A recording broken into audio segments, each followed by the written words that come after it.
Esta é a imagem de um homem que desapareceu há 44 anos. O coronel Percy Fawcett foi fotografado na sua última expedição por um de seus companheiros, Raleigh Grimmel ou seu filho Jack. Um guia, vindo do acampamento Cavalo Morto, trouxe o filme. Em 29 de maio de 1925, Fawcett entrou na selva amazônica. Depois, nunca mais foi visto. Em algum lugar, embaixo desta mata, se esconde a chave do que teria acontecido. Ano após ano, os rumores saem da selva para as manchetes.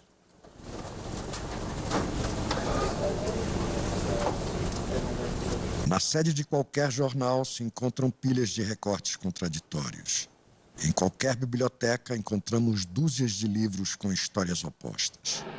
Even now I'm still offered in the Brazilian jungle rings which people firmly believe belong to Colonel Fawcett, even though they don't in any way resemble the wax impression left behind by his wife of the signet ring that Colonel Fawcett always used to wear on his expeditions. Why have so many people searched for Colonel Fawcett or taken an interest in him? Why have there been so many opposite or completely false theories? After all, hundreds of explorers have disappeared in the Amazon forest. And even today you can say that about half a dozen people every year disappear in the very region where Fawcett himself vanished. It's my personal belief that all this interest comes from the fact that Fawcett carried with him a stone idol, of which this is a copy. Fawcett believed the idol would take him to a city in the jungle. Fawcett's was probably the most romantic exploring dream of the 20th century, and many of the people who've searched for him seem to have been affected by the romanticism of the whole quest. What happens if you follow the precise details of Fawcett's last journey, picking up the strange pieces of evidence left behind? What happens, for instance, if you take Fawcett's own map with his own pencil markings on it and try to see exactly where he went? To begin with, he went from the coast of Brazil to the river port of Corumbá and then traveled upstream in a river steamer to the jungle town of Cuiabá. O trecho do rio por onde Fawcett e sua equipe passaram é hoje um caminho bem conhecido. Mas há 200 anos foi a rota dos primeiros exploradores. Ainda havia algum ouro nos velhos garimpos abandonados em março de 1925, quando a equipe de Fawcett subiu o barranco e entrou na cidade colonial de Cuiabá. As igrejas foram construídas pelos garimpeiros que ganharam fortunas. Mas até hoje existe uma lei que proíbe garimpar ouro na avenida principal. E novos aventureiros continuam chegando à cidade, vindos dos cerrados e florestas em torno. Aqui tem início a última trilha de Fawcett.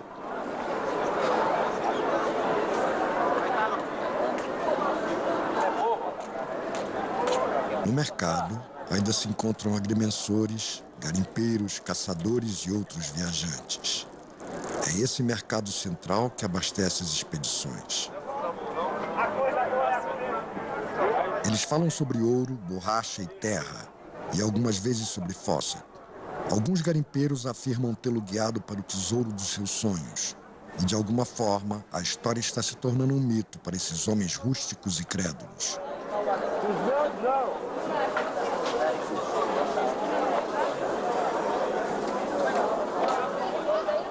Conversando com esses homens, ouvi rumores sobre Fawcett. Meu primeiro desafio foi separar os fatos da imaginação. Onde Fawcett se hospedou? Onde comprou seu equipamento? A resposta para essa última pergunta foi: na Casa Orlando.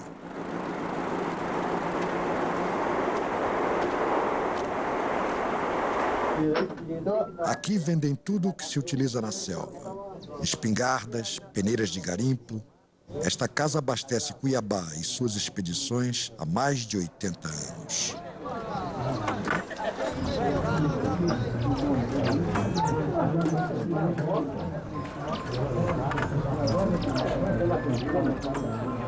O funcionário mais idoso ouviu do gerente anterior que ele atendeu Fawcett. Mostrou também os facões ingleses vendidos para os aventureiros. Se um esqueleto for encontrado com esse facão ao lado, é normal. Mas encontrar um facão com outra origem pode significar um esqueleto estrangeiro. Este é um ponto importante. hotel onde Fawcett se hospedou não existe mais. Mas no bar da varanda do grande hotel, se ouve dos exploradores as últimas notícias das poucas áreas ainda inexploradas.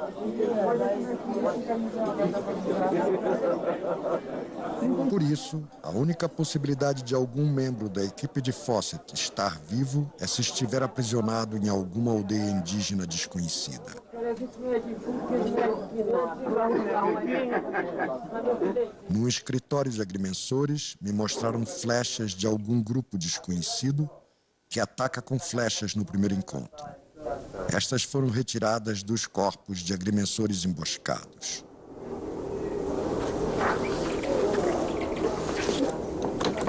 Embora não admitam, esses cocares podem pertencer a índios que foram mortos.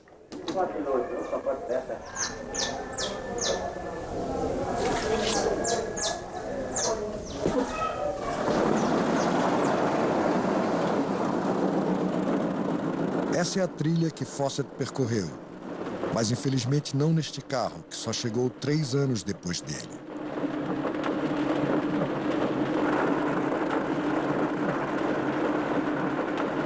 Esta é a rota que levou Fawcett até as nascentes dos rios que correm para a bacia amazônica.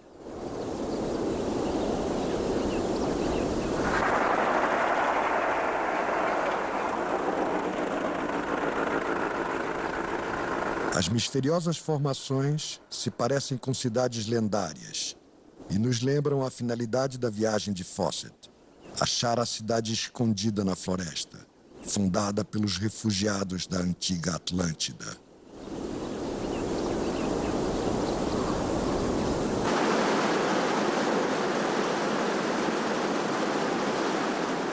Há 100 anos atrás, escravos dos primeiros bandeirantes escavaram estas cavernas para dormirem nelas. Isso nos foi mostrado por um garimpeiro de hoje.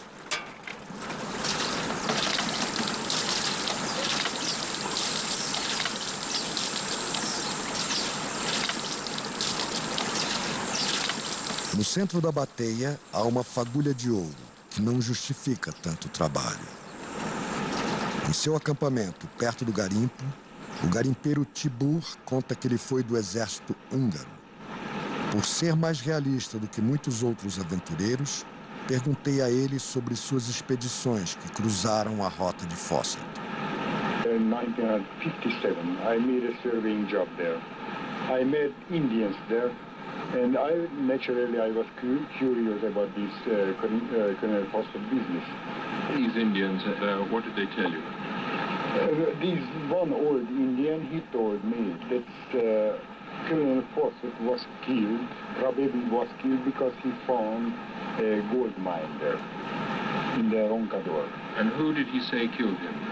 He said that the Calapalas, 3 young fellows killed him. Yeah. Did he tell you the names of the Calapalas who killed him? No, he didn't mention.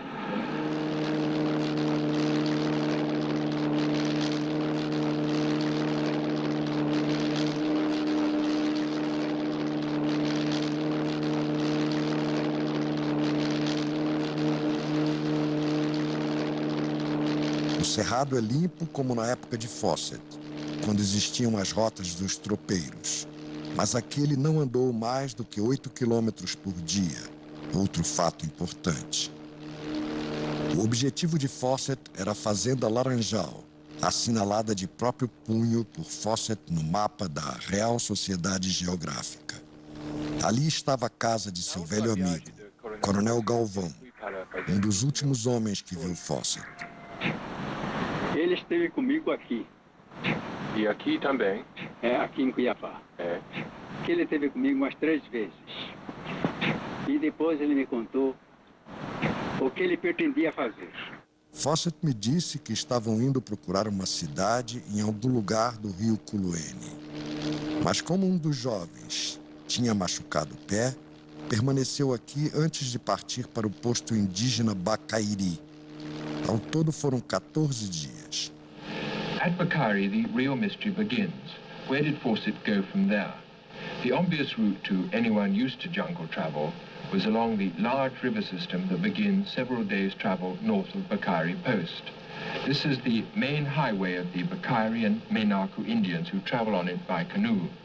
It was also the route Colonel Fawcett had told Galvin he would take, and the rivers are in fact marked by pencil on Fawcett's own map, presumably by him.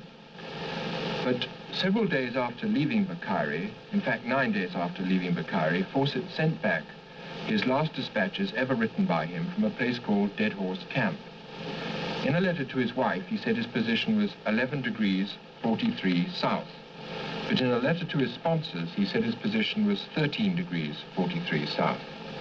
Now, if the 13-degree position was right, Fawcett was obviously heading for the river system.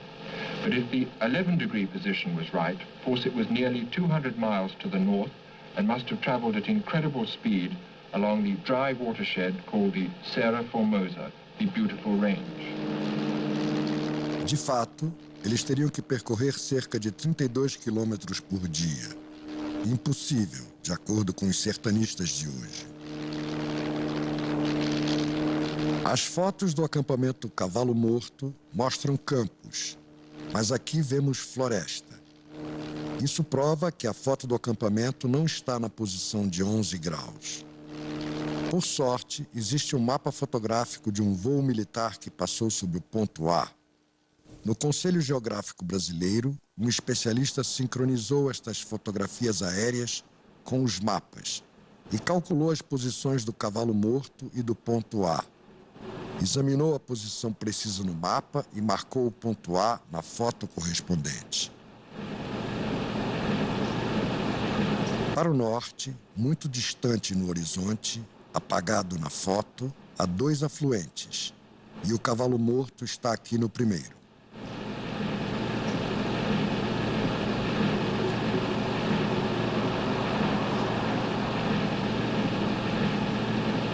Foi solicitado a outro especialista que examinasse a foto e que descrevesse os arredores do acampamento Cavalo Morto. At the tributary, there is a big forest. At the north, we have more 2 rivers in a big forest too. The region seems like that because at the south, there is a forest, and seems to be a good forest too at north. Estando o Cavalo Morto claramente no cerrado, a posição de 13 graus deveria ser a correta. Mas tínhamos uma outra confirmação no livro da primeira expedição de resgate, que foi aceito pela Real Sociedade Geográfica e pelo governo brasileiro. O comandante G.M. Dyott era jovem em 1928. Agora, já aos 70 anos, foi encontrado numa pequena casa no Equador. Apesar do barulho do gerador e problemas com nossa câmera, Dyott me falou sobre sua expedição com o auxílio de suas fotografias. O jornal que Fawcett trabalhava o enviou ao posto dos Bakairi, onde ele encontrou Bernardino, guia de Fawcett. Did people at Bakairi tell you where he'd gone or not? Well, they were just Indians, so they said that they'd gone there, and then when this other fellow turned up, this Indian fellow, Bernardino had been in with Fawcett. Yes. He had made the trip in there and helped him to go in. That, of course, was a red letter day for me. That was just sheer luck. Yeah. And we went in there. There were definite marks indicated back of trees, which perpetuated all the way, and so that when I started on those, I knew that was a mark Fawcett had made. And we wandered on and eventually reached the river. They said, yes, this is the stream, because now I know this place. And Fawcett took these canoes from the river that had been sunk by Pete Calapalo's Anaucus that had come upriver for visiting, and they had sunk their canoes in this little bay. So Bernardino had gone all the way down the river with Fawcett? Yes, he went all the way down. And did Bernardino take you to where he'd taken Fawcett, or not? That was long after, way after he'd come down the river, a week or more. We saw, Bernardino showed us the spot where Fawcett had camped on the banks. And there was a wide stick in the ground like that for supporting a crossbar for a fire. And he said that was where Colonel Fawcett, the last he had seen of him, that he had set out from there to cross and go to the Inaucus, to the same village where the Loic was. Aloique, o terceiro índio aqui de Costas, é uma figura-chave. Dyer descobriu que Aloique tinha uma pequena placa e ficou provado que a placa era do baú de Fawcett. Os Nafuquá afirmam que Fawcett marchou no rumo leste até passar a aldeia dos Calapalo. Então disseram a Dyer que após 5 dias não se via mais os fogos de Fawcett. Assim, a rota dos Bacairi para os Nafuquá está confirmada, tanto por Bernardino quanto pela placa. Fawcett seguiu a pé para as aldeias Cuicuro e Calapalo, mas nossa equipe foi de barco por uma rota diferente.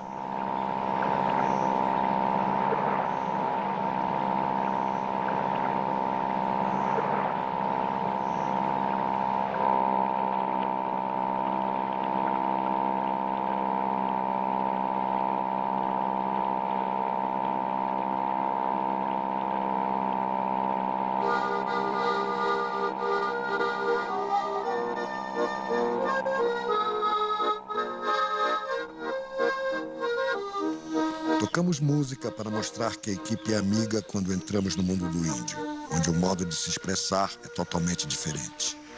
A partir daqui, a pesquisa mudou.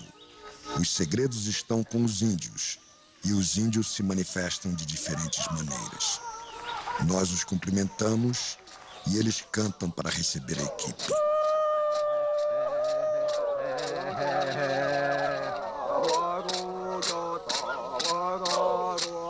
Procurando uma verdade guardada pelos índios, iniciamos distribuindo presentes como uma manifestação de amizade. Um ato crucial para entender o que pode ter acontecido com Fawcett.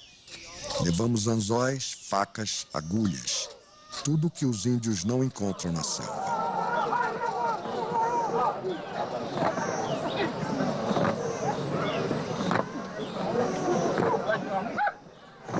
Eles pareciam amigos, mas soubemos depois que, ao mesmo tempo, outros Cuicuro tentavam saquear nossos barcos. Eles não são ladrões, apenas têm um senso diferente de propriedade. Dão a você tudo o que pedir e o que é seu é deles por direito. É obrigatório ter algo para cada um. Numa sociedade indígena, com centenas de membros, essa obrigação era perigosa para a expedição Fawcett, que viajava leve.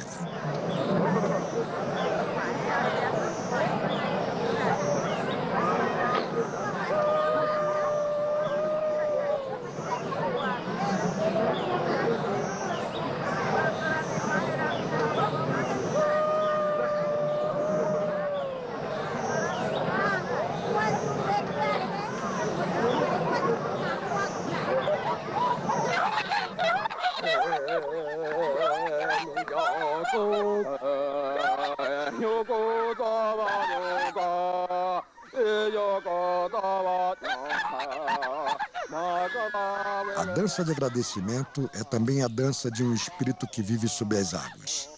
Mas para os índios, o espírito é uma parte tão real da história como o Coronel Fawcett. Assim, em algum lugar, no meio deste povo, que se expressa através da dança e da mitologia, está a verdade que nós procuramos.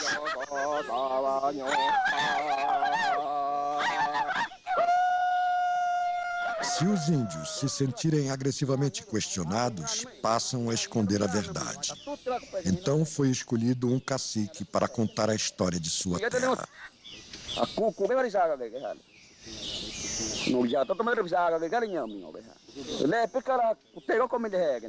Confirmado pelos Cuicuro, ele citou cada visitante branco à sua terra. E entre eles estava um idoso com 2 jovens, que haviam passado por essa aldeia com o cacique Aloique rumo aos Calapalo.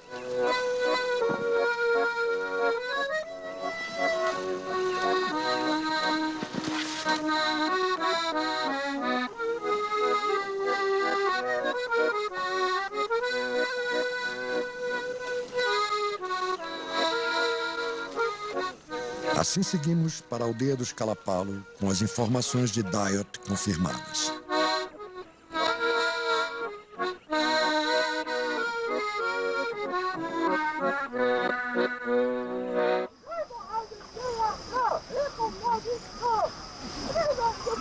Desde Fawcett, a aldeia Kalapalo foi reduzida a um quarto, vítima das doenças trazidas pelos visitantes brancos.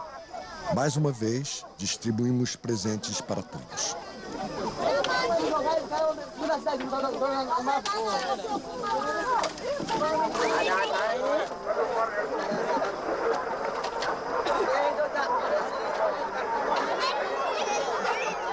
Nesta mesma aldeia, Albert Winton, um inglês, procurando Fawcett, foi envenenado pelos índios que queriam sua espingarda. O próprio Dayot escapou às pressas quando uma centena de Kalapalo cercaram seu acampamento exigindo brindes. E a maioria dos brancos mortos aqui foi por causa de presentes. Por isso, sabe-se que qualquer coisa que os Kalapalo irão dizer depende dos presentes.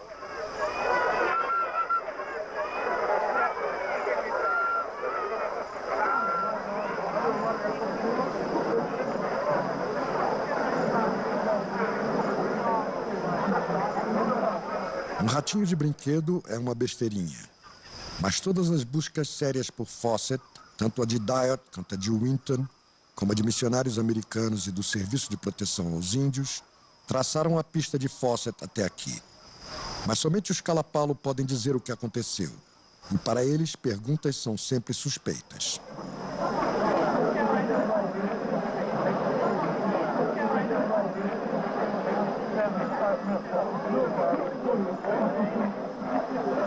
Os índios gostam de remédios que causam dor. Se doer pouco, pouco efeito fará. Mas raramente pedem socorro quando estão gravemente doentes.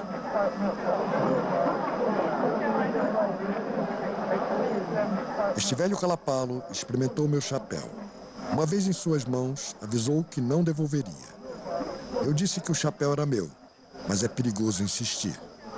A única coisa que fiz foi perguntar se algum outro homem branco já tinha insistido em pegar seu pertence de volta.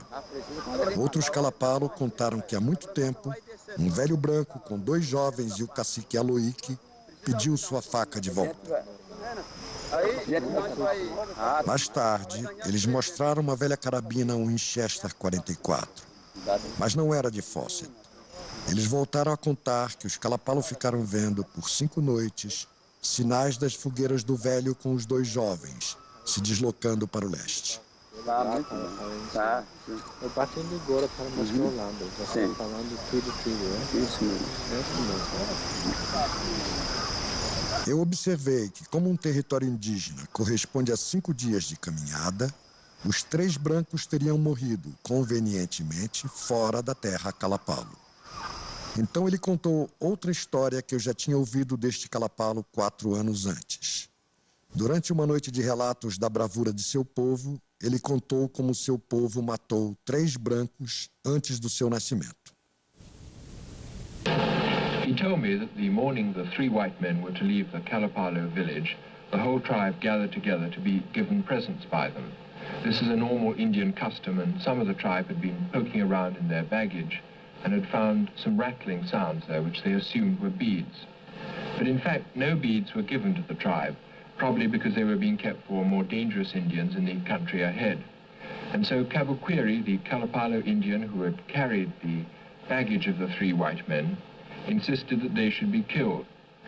And so while a boy called Tuendi paddled the 3 white men across a small lake in a canoe, Kabukwiri and 2 Kalapalo warriors ran round to the other side of the lake, where there was a small cliff about the height of 2 men.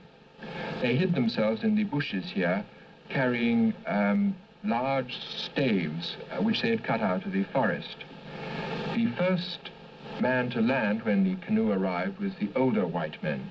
He climbed up to the top of the cliff and then turned round to see if he could help the 2 younger men as they came up. As he turned, Kabukwiri stepped out of ambush with his club raised, and he hit him once on the back of the neck. The old man began to fall, but he clutched a tree and started to swivel round. and as he swiveled, Kavuquiri caught him again on the right shoulder. While this was happening, the two Indians down below jumped out and struck at the young men as they were climbing up the cliff. They hit them on the backs and the young men fell back into the water. O local é perto da aldeia e foi mostrado ao sertanista Orlando Vilas Boas em 1950. Eles cavaram e encontraram ossos que eram de um homem branco. Com isso, partimos para o Rio de Janeiro, onde encontramos Orlando fazendo compras para sua nova expedição. Numa casa perto do Cristo Redentor, perguntei a Orlando, um dos grandes sertanistas do Brasil, de quem ele achava que eram os ossos. Os ossos de Foster